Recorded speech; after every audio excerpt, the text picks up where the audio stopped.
बच्चों नमस्कार। मैं आपसे कुछ अन्य विषयों के बारे में पहले चर्चा करूंगी। तो आज हम लोग जब भी बाहर जाते हैं बिना मास्क के बाहर नहीं जाना चाहिए, क्योंकि इससे यानी ये मास्क हमें सुरक्षित रखता है। तो बहुत सारे लोग सोचते होंगे कि हमें क्या होगा, लेकिन जिसके पास जो इम्यूनिटी पावर होता है शायद उसको कम असर होता है, लेकिन उसके आसपास रहने वाले बहुत सारे लोगों को उसका असर उनके ऊपर होता है और वह बीमार पड़ते हैं, यहाँ तक कि अपने प्राणों को भी खो देते हैं। उसमें आप लोगों के प्रियजन भी हो सकते हैं, जैसे कि आपके साथ रहने वाले आपके माता पिता, आपके भाई बहन या आपके कोई प्रिय रिश्तेदार और कोई भी हो सकता है। यानी अपने लिए ना होकर अपने परिवार के लिए तो अवश्य इस मास्क का धारण करना बहुत ही आवश्यक है। तो अब मैं पाठ की तरफ आ जाऊंगी। तो पहले मैं सत्र में आपको भक्ति पद में रैदास के बारे में समझाई। तो रैदास के बारे में समझाने के पश्चात मैं आपको दूसरे पाठ में दूसरे कवयित्री है मीराबाई। मीराबाई से संबंधित कुछ विषयों के बारे में आप लोगों से चर्चा करना चाहती हूँ। तो आज मैं मीराबाई के कुछ चित्र बताते हुए और कृष्णोपासक यानी हमारे हिंदी के साहित्य से संबंधित कुछ बातें बताते हुए मैं उस पाठ की तरफ ले जाना चाहती हूँ। तो बच्चों, मैं आपको कुछ चित्र बताऊंगी। हाँ, तो देखिए बच्चों, यह चित्र आप लोग अपने मंदिरों में या आपके घरों में देखते ही होंगे। कौन है ये? हाँ, तो यह चित्र है श्री कृष्ण जी का। श्री कृष्ण और राधा जी का चित्र यह है। यानी ये श्री कृष्ण को हम लोग भगवान मानते हैं।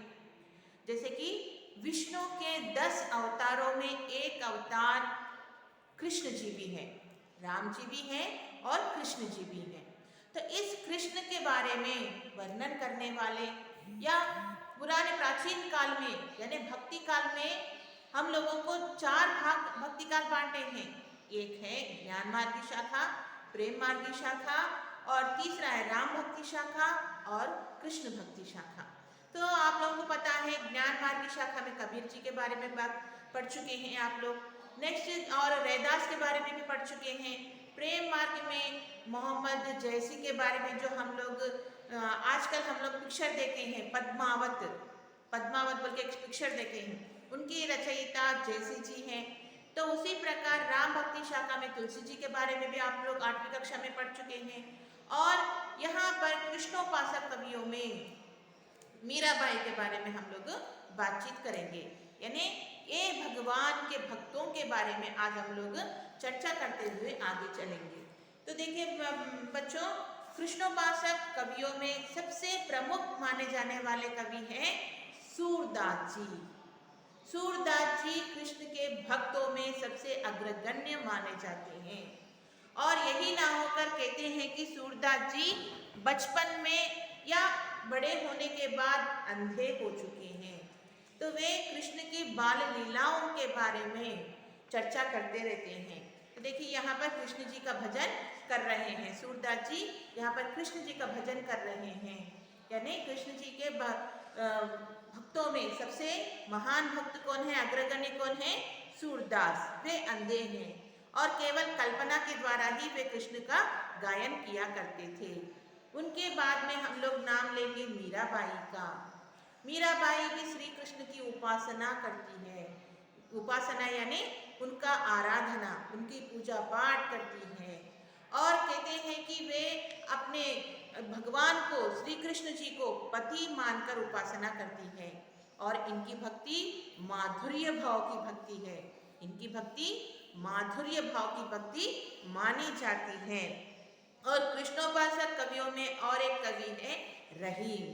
रहीम जी के बारे में आप लोगों को पता ही है। रहीम जी अकबर के अष्टदिग्गजों में एक कवि माने जाते हैं। अकबर के साथी भी हैं, उनके सेनापति हैं और मंत्री के रूप में भी वे काम कर चुके हैं। तो बच्चों, मीराबाई जैसे कहते हैं कि मीराबाई कृष्णोपासक कवयित्री होने पर भी ज्ञान मार्ग की शाखा में जो हम लोग रैदास के बारे में बातचीत कर चुके हैं, उस रैदास को अपना गुरु मानती है। यानी अपने गुरु मानकर उनकी बातें ही मानती रहती हैं। यानी ये रैदास कृष्ण भक्ति शाखा के मीराबाई के गुरु माने जाते हैं।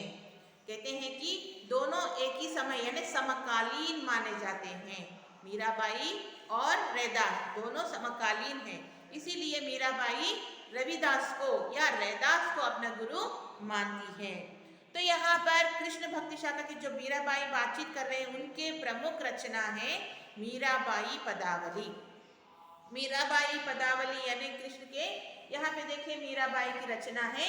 मीराबाई लोकप्रिय पद है, यानी उनमें से जो मीराबाई पदावली है उनमें से कुछ पदों को निकालकर यहाँ पे पूरी तरह से विस्तार रूप से इसमें चर्चा की गई है। मीराबाई पदावली उनकी प्रमुख रचना है और इनका जीवन काल माना जाता है कि सन 1498 से लेकर सन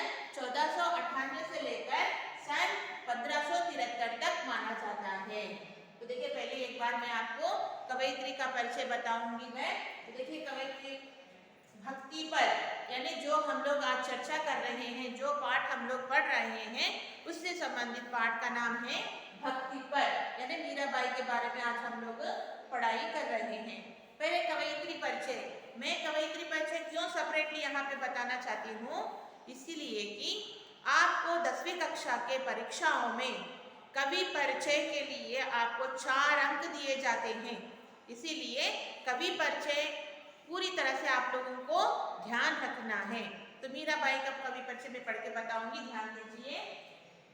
भक्ति काल के मीराबाई की कवि परिचय देखिए। भक्ति काल के कृष्णोपासक कवयित्रियों में मीराबाई प्रमुख हैं। इनका जीवन काल सन 1498 से सन 1573 तक माना जाता है। इनकी प्रमुख रचना मीराबाई पदावली, मैं अब आपको बताई, मैं किताब में बताई, मीराबाई पदावली इनकी प्रमुख रचना है। वे संत रैदास जी को अपना गुरु मानती हैं, यानी रैदास जी हम लोग जो पहले पाठ पढ़ चुके हैं, जो हम लोग प्रभु जी तुम चंदन हम पानी, एक दोहे जो पढ़ चुके हैं हम लोग, उनकी रचना किसने की है? रैदास। रैदास जी को मीराबाई अपना गुरु मानती है, अपने गुरु मानती है। इनकी माधुर्य भाव की भक्ति है, यानी मीराबाई कृष्ण को अपना पति मानकर उपासना करती है, माधुर्य भाव से उन्हें उपासना करती है। इनकी भाषा के बारे में बातचीत करने पर इनकी भाषा ब्रज भाषा है, यानी मीराबाई पदावली गीत गोविंद बोलने वाले जो भी रचनाएं मीराबाई ने की है वह पूरे ब्रज भाषा में लिखे गए हैं। और उस समय की भाषा ब्रज थी और मैथिली भी थी, इसीलिए मैथिली में हम लोग विद्यापति का नाम लेते हैं। विद्यापति जो लोकगीत में हम लोगों को नाम आया है, विद्यापति लोकगीत लिखे हैं बोलकर, मैथिल कोकिला बोल के उन्हें कहा जाता है। वह मैथिल भाषा में बहुत सारे रचनाएं की है, इसलिए उन्हें मैथिल कोकिला कहा जाता है। और उस समय की भाषा ब्रज और मैथिल अवधी मानी जाती है। तुलसीदास जी अवधी भाषा में ज्यादा रचनाएं की है और सूरदास जो कृष्णोपासक कवियों में प्रमुख माने जाते हैं, सूरदास, वे भी ब्रज भाषा में ही रचनाएं की है। उसी प्रकार मीराबाई की भाषा भी ब्रज भाषा है जो राजस्थान से संबंधित है। तो यहाँ पर देखिए पहले हम लोग एक कवयित्री को एक बार ध्यान देने के पश्चात हम लोग पाठ की तरफ जाएंगे।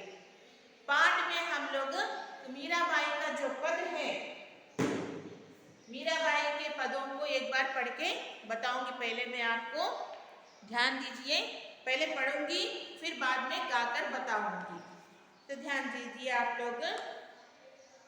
पायो जी मैं तो राम रतन धन पायो, यानी आप लोग किताब लेकर बैठे हैं ना, किताब में कभी भी हो हिंदी भाषा से संबंधित पाठ्य पुस्तक में पढ़ते समय हमें उंगली लगाकर पढ़ने से उसके स्पेलिंग्स भी, उसके शब्द कैसे हैं, कैसे लिखे हैं, ये सब हमें समझ में आ जाएगा। इसीलिए बच्चों पढ़ते समय थोड़ा सा ध्यान दीजिए कि उंगली लगाने की कोशिश कीजिए जहाँ पे हम लोग पढ़ते हैं। तो देखिए, पायो जी मैं तो राम रतन धन पायो, वस्तु अमोलक दी मारे सतगुरु, कृपा कर अपनायो।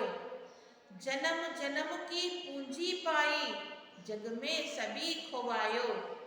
खर्च न कूटे चोर न लूटे, दिन दिन बढ़त सवायो। सत की नाम केवटिया सतगुरु, भवसागर तर आयो। मीरा के प्रभु गिरधर नागर, हरक हरक जस गायो। फिर से एक बार ध्यान दीजिए, फिर से एक बार पढ़ूंगी, फिर बाद में आपको गाकर बताऊंगी। पायो जी मैं तो राम रतन धन पायो, वस्तु अमोलक दी मारे सतगुरु, कृपा कर अपनायो। जन्म जन्म की पूंजी पाई, जग में सभी खोवायो। खर्च न कूटे चोर न लूटे, दिन दिन बढ़त सवायो। सत की नाव केवटिया सतगुरु, भवसागर तर आयो। मीरा के प्रभु गिरधर नागर, हरक हरक जस गायो। तो इस पद को मैं एक बार आपको गाकर सुनाऊंगी।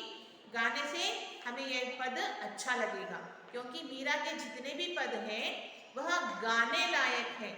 जैसे कि हम लोग रैदास के भी दोहे गाकर बताए थे, उसी प्रकार पहला पाठ जो 10वीं कक्षा में है बरसते बादल, वह भी गाने लायक है। कण का अधिकारी, माँ मुझे आने दे, ये पूरे श्रुति से यानी बहुत ही सुंदर तरीके से गा सकते हैं हम लोग।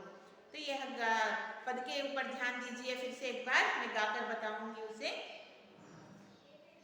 पायो जी मैं तो राम रतन धन पायो, पायो जी मैं तो राम रतन धन पायो। वस्तु अमोलक दी मारे सतगुरु, वस्तु अमोलक दी मारे सतगुरु, कृपा कर अपनायो। पायो जी मैं तो राम रतन धन पायो। जन्म जन्म की पूंजी पाई, जन्म जन्म की पूंजी पाई, जग में सभी खोवायो। पायो जी मैं तो राम रतन धन पायो। खर्च न कूटे चोर न लूटे, खर्च न कूटे चोर न लूटे, दिन दिन बढ़त सवायो। पायो जी मैं तो राम रतन धन पायो। सत की नाव केवटिया सतगुरु, सत की नाव केवटिया सतगुरु, भवसागर तर आयो। पायो जी मैं तो राम रतन धन पायो। मीरा के प्रभु गिरधर नागर, मीरा के प्रभु गिरधर नागर, हरक हरक जस गायो। पायो जी मैं तो राम रतन धन पायो। तो देखिए इस पद में जो कठिन शब्द हैं, क्योंकि यह पद ब्रज भाषा में लिखा गया है, इसीलिए ब्रज भाषा को समझने के लिए थोड़े बहुत शब्दार्थ आप लोगों को सुनना होगा या समझना होगा। आप लोगों को पूरे पहले इसमें जितने भी कठिन शब्द हैं उसके नीचे रेखांकित कीजिए, अंडरलाइन कीजिए। उसके पश्चात शब्दकोश का इस्तेमाल करना मत भूलिएगा। शब्दकोश जितना ज़्यादा उपयोग करते हैं उतनी भाषा आप में प्रगति पाती, यानी भाषा बढ़ती चली जाती है। इसीलिए शब्दकोश का इस्तेमाल करना, उपयोग करना बहुत ज़रूरी होता है। तो यहाँ पर जितने भी नए शब्द आप लोगों को दिखाई देते हैं उसे रेखांकित कीजिए, शब्दकोश के सहारे से उसमें अर्थ ढूंढिए। मैं इसमें कुछ शब्दों को अर्थ बताना चाहती हूँ, नए शब्दों के ऊपर ध्यान दीजिए। यहाँ पर देखिए मैं यानी मैं, रतन रत्न, यहाँ पे रतन और रत्न में ध्यान दीजिए। रतन ब्रज भाषा में है और तद्भव शब्द है। रत्न तत्सम यानी संस्कृत से संबंधित जैसे संस्कृत से लिया गया है वही शब्द रत्न होता है। इसलिए तद्भव तत्सम ये शब्दों को आपको ध्यान देना बहुत जरूरी है, क्योंकि उससे संबंधित भी प्रश्न आपको परीक्षाओं में दे सकते हैं। तो देखिए यहाँ पे रतन रत्न, पायो पाना, अमोलक अनमोल, मारे मेरे, यानी उसे हम लोग बहुवचन में उपयोग कर सकते हैं हमारे। कृपा कृपा, अपनायो स्वीकार करना, जन्म जन्म, पूंजी मूलधन, यानी बहुत सारे लोग क्या करते हैं अपनी जिंदगी आगे चलकर खुशी से रहे तो इसलिए वो लोग क्या करते हैं पैसों को जमा करके छिपा के रखते रहते हैं, यानी बैंकों में हो या कहीं पे छिपा के रखते हैं, तो उसे कहते हैं पूंजी। जिंदगी गुजारने के लिए हमें पूंजी की जरूरत होती है, यानी मूलधन उसे कहते हैं। खोवायो खोकर, यानी गवाकर। जग आपको पहले बता चुकी मैं, जग दुनिया और विश्व। खर्च खर्च, लूटई लूटना, यानी यहाँ पे देखिए लूटई, यहाँ पे कृष्ण का अर्थ दूसरा होता है। मैं और एक शब्द वाक्य में बताऊंगी। लूटना यानी जो चोर लोग होते हैं घरों में आकर घर को लूट कर चले जाते हैं, है ना, तो इसी यह लूटना वही अर्थ यानी यहाँ पे दिया जाता है। लूटे यानी यहाँ पर कोई भी चोर उसे लूट कर नहीं जा सकता। केवटिया, केवटिया यानी जो नाव को चलाता है, कैप्टन होता है, शिप का जो कैप्टन होता है उसे केवटिया कहते हैं, केवट कहते हैं और नाविक कहते हैं। नाव को चलाने वाला नाविक केवटिया होता है। तर, तर यानी पार करना, इस तरफ से उस तरफ को ले जाने के लिए हम लोग तरवटी कहते हैं। गिरिधर, गिरिधर कौन है? श्री कृष्ण। श्री कृष्ण कैसे बनेंगे गिरिधर? यानी श्री कृष्ण गोवर्धन गिरी बोलने वाले पर्वत का अपने छोटे से उंगली के ऊपर धारण किया था, इसीलिए गिरी को धारण करने वाला कौन है? श्री कृष्ण। इसीलिए इन्हें श्री कृष्ण को हम लोग गिरिधर कहकर बुलाते हैं। हरक, खुशी से, गायो गाऊंगी। यहाँ पे देखिए गिरिधर नागर पर जो शब्द आया है, नागर का मतलब क्या है? बहुत ही चतुर, होशियार, यानी श्री कृष्ण कैसा है? बहुत ही होशियार है, इसीलिए यहाँ पर नागर का मतलब होशियार। तो ध्यान दीजिए बच्चों, फिर पाठ में आ जाइए एक बार। मैं एक एक लाइन यानी पंक्ति को बताकर मैं आपको समझाना चाहती हूँ। पायो जी मैं तो राम रतन धन पायो। तो आप लोग सोचते होंगे यहाँ पे राम क्यों आया? मैंने आपको पहले बताई कि विष्णु के 10 अवतार हैं, उसमें राम भी एक है और कृष्ण भी है, यानी कृष्ण का नाम लेने पर राम का नाम भी लिए जैसा होगा, इसलिए राम हो या कृष्ण दोनों एक ही हैं, इनका मानना है, इसीलिए यहाँ पर राम का नाम लिया गया है। पायो जी मैं तो राम रतन धन पायो। पायो का मतलब क्या है? पाना। मैं राम नामक भक्ति, धन का मतलब यहाँ पर भक्ति होता है, राम नामक भक्ति को मैंने पाया है। वस्तु अमोलक दी मारे सतगुरु, यानी ये वस्तु, ये भक्ति, राम नामक भक्ति कैसा है? बहुत ही अनमोल है, उसका कोई भी हम लोग मोल नहीं लगा सकते, यानी ये 10,000 है 20,000 है बोल के बोल नहीं सकते, उसका बहुत ही कॉस्टली, उसका वैल्यू हम लोग नहीं लगा सकते, इतना कॉस्टली है राम भक्ति, कृष्ण भक्ति बोलने वाला वस्तु। यानी यह राम भक्ति यानी कृष्ण भक्ति यानी कैसा है वस्तु? ये अमोलक है। किसने दिया? मारे सतगुरु, मारे यानी हमारे, मेरे सतगुरु ने राम नामक भक्ति मुझे दिया है। कृपा कर अपनायो, यानी मुझे क्या किया उन्होंने? कृपा करके मुझे अपने शिष्या के रूप में स्वीकार किया है, मुझ पर बहुत ही कृपा किए हैं, शिष्या के रूप में स्वीकार किए हैं, इसीलिए मुझे राम भक्ति, कृष्ण भक्ति नामक धन को दिया है। जन्म जन्म की पूंजी पाई, ये धन कैसा है? ये भक्ति कैसी है? जन्म जन्म की पूंजी है, यानी कितने भी जन्म लो, अगर हम लोग एक जन्म में भक्ति नामक धन को प्राप्त किए तो कितने जन्म भी हो हम लोग पाप करें फिर भी हम लोगों को कुछ नहीं होता। इसलिए हर जन्म के लिए जितना भी पूंजी चाहिए वो पूरा पूंजी मुझे इस कृष्ण भक्ति में मिला है। जन्म जन्म की पूंजी पाई सभी जग में सभी खोआयो, यानी उस पूंजी पाने के लिए, कृष्ण भक्ति नामक धन को पाने के लिए मैंने इस जग में रहने वाले सुख सुविधाओं को पूरी तरह से खो दिया। तो देखिए यहाँ पर बच्चों, मीराबाई एक रानी है, मेवाड़ की रानी है। उनके पति का नाम भोजराज है। भोजराज के देहांत के पश्चात मीराबाई पूरी तरह से कृष्ण भक्ति में लीन हो जाती है। साधु संतों के बीच में घूमते हुए, कृष्ण के गाने गाते हुए गलियों में नाचती घूमती फिरती रहती है। तो इसीलिए वहां पे क्या हुआ, कृष्ण भक्ति में लीन होकर एक रानी घूमते हैं तो उनके जो भी सास ससुर देवर जो भी होते हैं कहते हैं ये तो कुलनासी है। इसीलिए उन्हें मारने के लिए उनका देवर राणा ने क्या किया, विष का प्याला भेजा उन्हें। तो भी मीराबाई उस प्याले को खुशी खुशी से पी गई।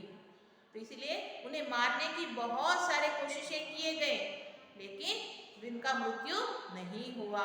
कहते हैं भगवान जिनके साथ होता है कितने भी लाख बुराइयां करे दूसरे तो भी उनकी भला अवश्य होती है। तो इसीलिए यहाँ पर मीराबाई कहती है कि जग में सभी खोवायो, जग की जितने भी सुख सुविधाएं हैं, यानी रानी को बहुत सारे सुख मिलता है, बहुत सारे सेविकाएं होती हैं, हर चीज उनको सामने रखा जाता है, तो भी उन पूरे चीजों को मैंने खो दिया। किस लिए?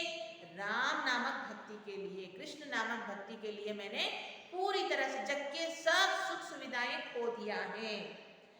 ये खर्च न कूटे चोर न लूटे, ये धन को, ये भक्ति नामक धन को कितना भी खर्च करो वो खर्च नहीं हो सकता।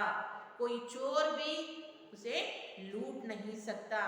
ज्ञान भी यही है। देखिए बच्चों, ज्ञान भी हम लोग जितना खर्च करेंगे, जितना दूसरों में बांटेंगे वह उतनी ही बढ़ती चली जाएगी। इस ज्ञान को कोई चोर नहीं लूट सकता।